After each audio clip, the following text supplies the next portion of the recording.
हे दोस्तों, कैसे हैं आप। उम्मीद करता हूं आप अच्छे होंगे। मैं हूं विनोद राज। स्वागत है ट्रिकी हिंदी साहित्य चैनल में।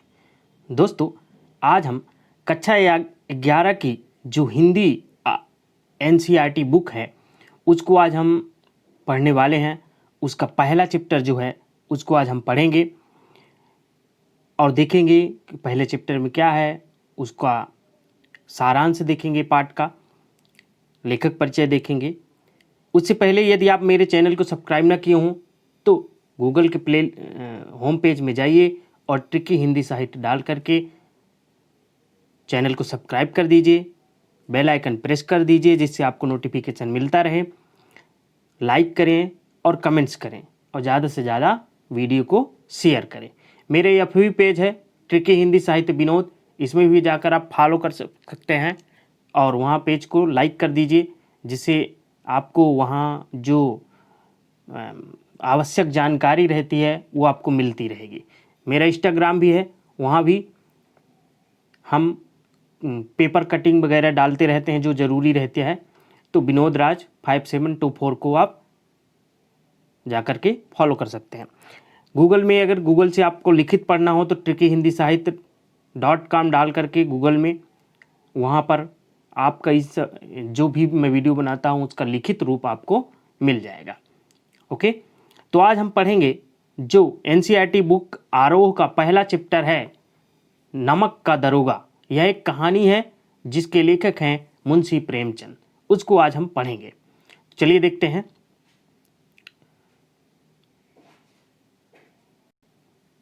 तो हम देखते हैं लेखक परिचय।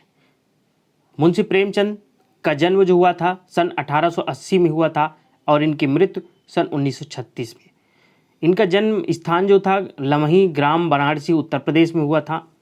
इनके जो प्रमुख उपन्यास थे उन उपन्यासों में से सेवा सदन, निर्मला, गोदान, गवन, रंगभूमि, कर्मभूमि आदि लगभग 12 उपन्यास इन्होंने लिखा है।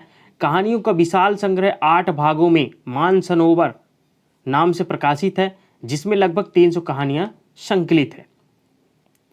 इनके कुछ नाटक भी हैं 3। करबला संग्राम, प्रेम की वेदी इनके नाटक है। करबला संग्राम, प्रेम की वेदी, ये 3 नाटक हैं। निबंध इनके कुछ विचार नाम से क्या है प्रकाशित है। ओके, अब इनका अंतिम जो उपन्यास था वह अंतिम उपन्यास था मंगलसूत्र, जो एक अपूर्ण था। इनके बेटे अमृत राय ने इसे पूर्ण किया था। अब देख लेते हैं इनके उपन्यासों का क्रम या सन। इनका उपन्यास जो था सेवा सदन 1918 में, वरदान 1921 में, प्रेमाश्रय 1921 में, निर्मला 1925 में, प्रतिज्ञा 1926 में, कायाकल्प 1926 में, कर्मभूमि 1932 में, गबन 1931, गोदान 1936 और मंगल सूत्र जो था 1948, जिसको पूर्ण कौन किया था, उनके पुत्र ने किया था, अमृत राय ने। ठीक है ना। इन्हें उपन्यास सम्राट कहा जाता है और शरद चंद्र चट्टोपाध्याय ने इन्हें उपन्यास सम्राट कहा था। कलम का सिपाही भी नाम दिया जाता है और जो कौन दिया था, उनके पुत्र अमृत राय ने। ठीक है ना। इनका निधन हुआ था 8 अक्टूबर 1936, जो कि इनका लास्ट उपन्यास था गोदान 1936 में। तो गोदान के बाद ये और नहीं लिख सके। अब देखते हैं नमक का दरोगा कहानी। कहानी का क्या उद्देश्य है। कहानी का उद्देश्य धर्मपरायणता, सत्यनिष्ठा तथा कर्तव्यनिष्ठा की विजय को दर्शाना है और लेखक इसमें पूर्णतः सफल हुए हैं। पाठ की रोचक प्रस्तुति तथा समाप्ति उजागर करती है कि सत्य कुछ समय के लिए परेशान या प्रेरित भले ही हो, किंतु अंत में विजय उसी की होती है। इस पाठ के द्वारा लेखक का यही उद्देश्य सफल तथा संपूर्ण गरिमा के साथ अपने लक्ष्य को प्राप्त करता है। पंडित आलोपीदीन की धन लोलुपता तथा सामर्थ्य वंशीधर की अडिग ईमानदारी के समक्ष पराजित हो जाते हैं। कथा का समापन नैतिकता की विजय और सत्य के शंखनाद के साथ होता है। इसकी जो भाषा शैली है देख लेते हैं। भाषा की चित्रात्मकता, लोकोक्तियों और मुहावरों के उपयोग तथा हिंदी उर्दू के साझा रूप एवं बोलचाल की भाषा के लिहाज से यह कहानी अद्भुत है। कहानी में मुहावरों के प्रयोग से कहानी का प्रभाव बढ़ा है। प्रेमचंद कलम के सिपाही थे, सॉरी यहाँ पे कलाम लिखा हुआ है, ये कलम होगा। कलम के सिपाही थे। इनकी भाषा शैली सहज, सरल एवं तारतम्यता से ओतप्रोत है। इसी अनूठी शैली के कारण वे पाठक को अपनी कहानी में आकर्षित कर लेते हैं और उसी में गुम कर देते हैं। उनकी मुहावरेदार भाषा जहाँ पाठक को गुदगुदाती है, वहीं समय समय पर कौतूहलता भी जगाती है। अब देखते हैं कहानी का सारांश। नमक का दरोगा प्रेमचंद द्वारा रचित लघु कथा है। इसमें एक ईमानदार नमक निरीक्षक की कहानी को बताया गया है जिसमें कालाबाजारी के विरुद्ध आवाज उठाई। यह कहानी धन के ऊपर धर्म की जीत की है। कहानी में मानव मूल्यों का आदर्श रूप दिखाया गया है और इसे सम्मानित भी किया गया है। सत्यनिष्ठा, धर्मनिष्ठा और कर्तव्य परायणता को विश्व के दुर्लभ गुणों में बताया गया है। अंत में यह शिक्षा दी गई है कि एक बेईमान स्वामी भी एक ईमानदार कर्मचारी की तलाश रहती है। तो अंत में यह दिखाया गया है कि एक बेईमान स्वामी को भी एक ईमानदार कर्मचारी की तलाश रहती है। कहानी आज़ादी से पहले की है। नमक का नया विभाग बना। विभाग में ऊपरी कमाई बहुत ज़्यादा थी, इसलिए सभी व्यक्ति इस विभाग में काम करने को उत्सुक थे। उस दौर में फारसी का बोलबाला था और उच्च ज्ञान के बजाय केवल फारसी की प्रेम की कथाएं और श्रृंगार रस, सॉरी कहीं कहीं अशुद्धियाँ लिखी है, ये श्रृंगार भी गलत लिखा हुआ है, ठीक है ना। श्रृंगार रस के काव्य पढ़कर भी लोग उच्च पदों पर पहुंच जाते थे। मुंशी बंसीधर ने भी फारसी पढ़ी और रोजगार की खोज में निकल पड़े। उनके घर की आर्थिक दशा खराब थी। उनके पिता ने घर से निकलते समय उन्हें बहुत समझाया, जिसका सार यह था कि ऐसी नौकरी करना जिसमें ऊपरी कमाई हो और आदमी तथा अवसर देखकर घूस जरूर लेना। मतलब पिता का कहना था ऊपरी कमाई की दृष्टि से आप घूस जरूर लेना। बंसीधर पिता से आशीर्वाद लेकर नौकरी की तलाश में निकल जाते हैं। भाग्य से नमक विभाग के दरोगा पद की नौकरी मिल जाती है, जिसमें वेतन अच्छा था, साथ ही ऊपरी कमाई भी ज़्यादा थी। यह खबर जब पिता को पता चली तो वह बहुत खुश हुए। मुंशी बंसीधर ने 6 महीने में अपनी कार्यकुशलता और अच्छे आचरण से सभी अधिकारियों को मोहित कर लिया। जाड़े के समय एक रात बंसीधर अपने दफ्तर में सो रहे थे।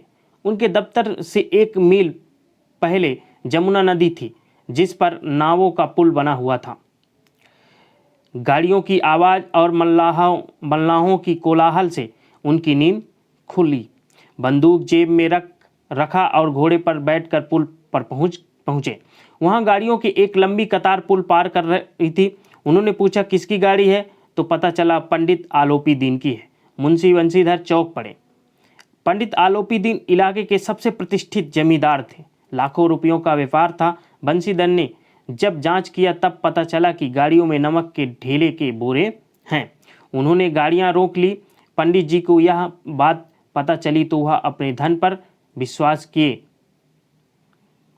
और बंसीधर के पास पहुंचे और उनसे गाड़ियों के रोकने के बारे में पूछा। पंडित जी ने बंसीधर को रिश्वत देकर गाड़ियों को छोड़ने को कहा, परंतु बंसीधर अपने कर्तव्य पर अडिग रहे और पंडित जी को गिरफ्तार करने का हुक्म दे दिया।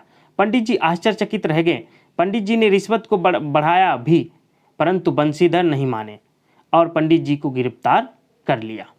अगले दिन यह खबर हर तरफ फैल गई। पंडित आलोपी दीन के हाथों में हथकड़ियाँ डालकर अदालत में लाया गया। हृदय में ग्लानि और क्षोभ और लज्जा से उनकी गर्दन झुकी हुई थी। सभी लोग चकित थे कि पंडित जी कानून की पकड़ में कैसे आ गए। सारे वकील और गवाह पंडित जी के पक्ष में थे। बंसीधर के पास केवल सत्य का बल था। न्याय की अदालत में पक्षपात चल रहा था। मुकदमा तुरंत समाप्त हो गया। पंडित आलोपी दीन को सबूत के अभाव में रिहा कर दिया गया। बंसीधर के उदंडता और विचारहीनता के बर्ताव पर अदालत ने दुख जताया, जिसके कारण एक अच्छे व्यक्ति को कष्ट झेलना पड़ा। भविष्य में उसे अधिक होशियार रहने को कहा गया। पंडित आलोपी दीन मुस्कुराते हुए बाहर निकले। रुपए बांटे गए। बंसीधर को व्यंग्यबाणों को सहना पड़ा। 1 सप्ताह के अंदर कर्तव्य निष्ठा का दंड मिला और नौकरी से हटा दिया गया। पराजित हृदय शोक और खेद से व्यथित अपने घर की ओर चल पड़े। घर पहुंचे तो पिताजी ने कड़वी बातें सुनाए। वृद्धा माता को भी दुख हुआ। पत्नी ने कई दिनों तक सीधे मुंह तक बात नहीं की। एक सप्ताह बीत गया। संध्या का समय था। वंशीधर के पिता राम नाम की माला जप रहे थे। तभी वहां एक सजा हुआ एक रथ आकर रुका। पिता ने देखा पंडित आलोपीदीन हैं। झुककर उन्हें दंडवत किया और चापलूसी भरी बातें करने लगे। साथ ही अपने बेटे को कोसा भी। पंडित जी ने बताया कि उन्होंने कई रईसों और अधिकारियों को देखा और सबको अपने धनबल का गुलाम बनाया। ऐसा पहली बार हुआ जब कोई व्यक्ति ने अपनी कर्तव्य निष्ठा द्वारा उन्हें हराया हो। बंशीधर ने जब पंडित जी को देखा तो स्वाभिमान सहित उनका सत्कार किया।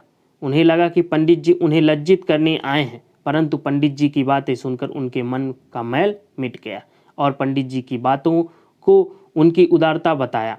उन्होंने पंडित जी को कहा कि उनका जो हुक्म होगा वो करने को तैयार हैं। इस बात पर पंडित जी ने स्टाम्प लगा हुआ एक पत्र निकाला और उसे प्रार्थना स्वीकार करने को बोला। बंशीधर ने जब कागज पढ़ा तो उसमें पंडित जी ने बंशीधर को अपनी सारी जायदाद का स्थायी मैनेजर नियुक्त किया था। कृतज्ञता से बंशीधर की आंखों में आंसू आ गए और उन्होंने कहा कि वे इस पद के योग्य नहीं हैं। इस पर पंडित जी ने मुस्कुराते हुए कहा कि उन्हें अयोग्य व्यक्ति ही चाहिए। बंशीधर ने कहा कि उनमें इतनी बुद्धि नहीं कि वह यह कार्य कर सके। पंडित जी ने बंशीधर को कलम देते हुए कहा कि उन्हें विद्वान नहीं चाहिए बल्कि धर्मनिष्ठ व्यक्ति चाहिए। बंशीधर ने कांपते हुए मैनेजरी की कागज पर दस्तखत कर दिए।